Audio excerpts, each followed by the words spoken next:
اور خاص طور پر میاں بیوی کے آپس کے رہن سہن کے معاملات پھڈا ہو جائے تو کیا کرنا ہے، کیسے نمٹانا ہے اس کو. اس میں ایک بہت اہم صورت ہے وَإِنْ خِفْتُمْ شِقَاقَ بَيْنِهِمَا، میاں بیوی میں کسی طرح بن نہ رہی ہو تو فَبَعَثُوا حَكَمًا مِّنْ أَهْلِهِ، ایک بندہ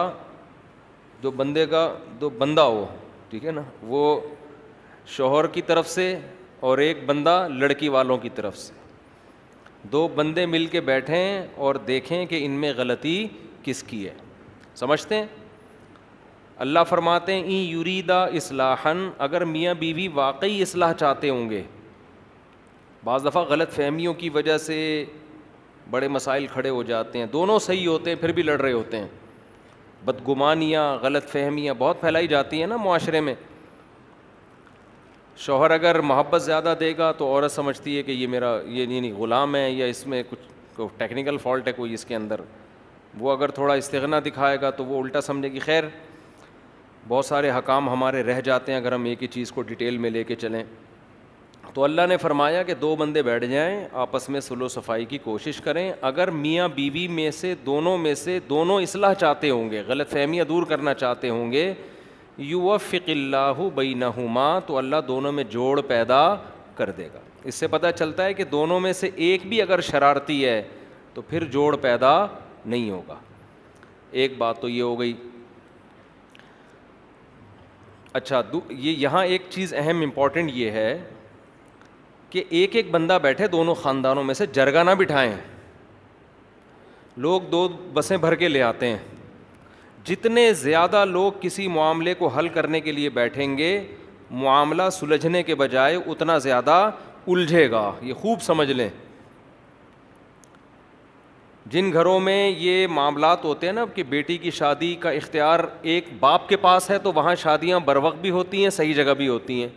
جہاں پورا خاندان انوالو ہوگا نا، تو بس سمجھ لو کہ اب اس کی شادی 50 سال سے پہلے نہیں ہو سکتی، کیونکہ ماموں کہے گا یہ صحیح نہیں، رشتہ نہیں ہے، چاچا کہے گا تم کدھر دے رہے ہو، خالہ کہے گا یہ ہوا. تو اس لیے عقل مند لوگ اس زمانے میں ایسے ہیں جو بیٹی کی شادی کر دیتے ہیں، بعد میں خاندان کو بتاتے ہیں کہ ہو گئی ہے. ٹھیک ہے نا؟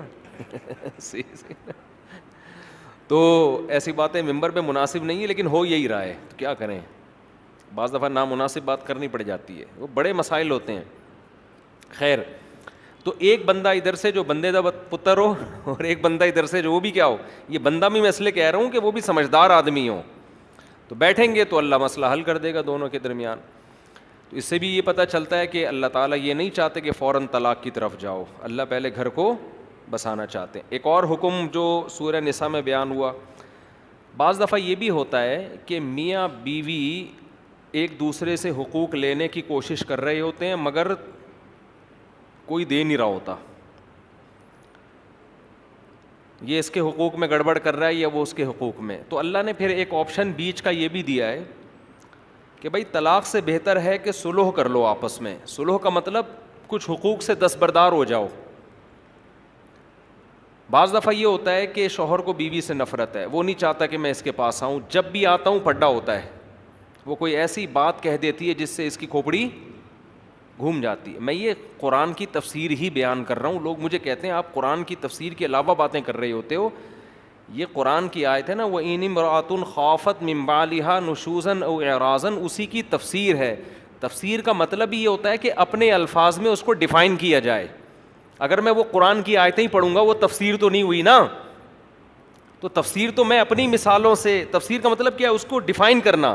ڈیفائن ہمیشہ انسان اپنے الفاظ میں کرتا ہے، اپنے زمانے کے عرف کو دیکھ کر، اپنے زمانے کے لوگوں کو دیکھ کر، اس زمانے کی مثالیں دے کر ڈیفائن کرے گا. کہ اگر میاں بیوی آپس میں ایسی ان کی بن رہی ہے کہ ایک دوسرے کو دیکھنا ہی پسند نہیں کر رہے، مسئلے ہی حل ہی نہیں ہو رہے کم وقتوں کے. میاں گھر میں آتا ہے، بیگم ایسی بات کرتی ہے کہ یہ 2 فٹ غصے سے اچھلنا شروع کر دیتا ہے، واپس چلا جاتا ہے کہ میں آیا کیوں تھا. یا شوہر میں کوئی ایسا فالٹ ہے کہ عورت کو وہ بالکل بھی اچھا نہیں لگ رہا، کوئی بھی وجہ ہو سکتی ہے اس کی. بدبو بہت ہے. بعض ایسے بھی میاں مارکیٹ میں ہیں، خواتین جب میں فون اٹھایا کرتا تھا بتاتی تھیں ہمارے میاں صفائی کا خیال نہیں کرتے، کہتی ہیں وہ ادھر ہی پڑا رہا ہے بس اس دوسرے کمرے میں. تو کوئی بھی وجہ ہے. تو طلاق سے بہتر کیا ہے؟ ایک آپشن اللہ نے دیا ہے، صلح کا راستہ اختیار کر لو، کچھ حقوق ایک دوسرے سے دستبردار ہو جاؤ. سمجھتے ہو کیا ہو جاؤ؟ دستبردار. مثال کے طور پر آپ جب گھر میں جاتے ہو، کسی کی بیوی بہت ہی بد اخلاق ہے، بعض ہوتی ہیں جب بات کریں گی آدمی کی کھوپڑی کبھی تمیز سے بات ہی نہیں کرتی، جو خواتین بیان سن رہی ہیں ان کے علاوہ بعض دفعہ مرد ایسے ہوتے ہیں بدتمیز ایک نمبر کے، جب آئیں گے یہ ہوڑی ہوڑا شروع کر دیں گے. اب ڈر یہ ہے کہ یار اگر یہ دونوں اسی طرح چلتے رہے نا تو ان میں ڈیورس لازمی ہوگی، ورنہ یہ ایک دوسرے کو مار دیں گے جان سے. تو ایسی صورت میں کمپرومائز کا راستہ اختیار کیا جائے. کیا راستہ اختیار کیا جائے؟ شوہر یہ کہہ سکتا ہے بھائی تمہارے اخلاق ایسے ہیں، میں افورڈ نہیں کر پا رہا. جب گھر میں آؤ پڈا ہوتا ہے، اب ڈیورس دوں گا مجھے بھی نقصان ہے اور تمہیں بھی.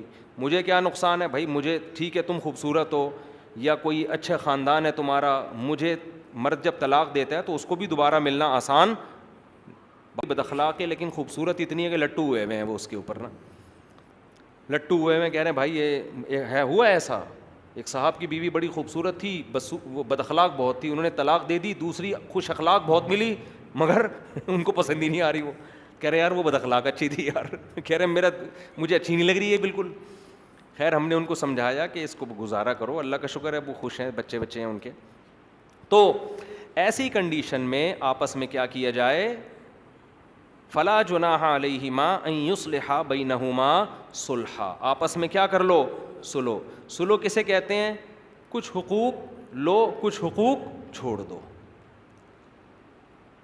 دوسری شادی میں عموماً اس کی ضرورت پڑ جاتی ہے. اب ایک ہمارے دوست سے، ان کی پہلی بیوی کیا تھی وہ میں بتاؤں گا تو وہ پکڑے جائیں گے، لوگ سمجھ جائیں گے ان کی بات ہو رہی ہے. وہ بہت ہی اعلیٰ خاندان کی، اتنی اعلیٰ خاندان میں بتاؤں آپ کو تو آپ کہیں گے واقعی یہ بہت ہی اونچا خاندان ہے، لیکن وہ پکڑے جائیں گے اس لیے میں نہیں بتا رہا. میں تو نہیں چاہتا نا کوئی رنگے ہاتھوں پکڑا جائے. ٹھیک ہے.